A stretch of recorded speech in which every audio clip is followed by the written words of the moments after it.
ఓం నమో భగవతే వాసుదేవాయ.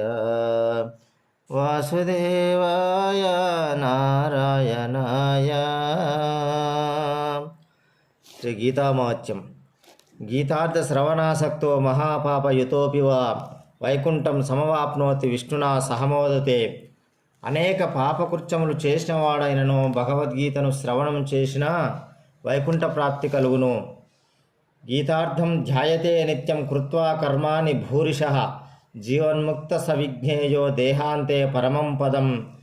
ఎవడు గీతార్థమును నిత్యం చింతన చేయునో అతడు జీవన్ముక్తుడగునని చెప్పబడెను. దేహ అనంతరమున పరమపదమును కూడా పొందును. గీతామాశ్రిత్య బహవో భూభుజో జనకాదయః నిర్ధూత కల్మషాలోకే గీతాయతాః పరం పదం. ఈ లోకమున గీతను ఆశ్రయించి జనకాదులు వంటి రాజులు కూడా పాపరహితులై పరమాత్మను చేరగలిగిరి. ఓం నమో భగవతే వాసుదేవాయ.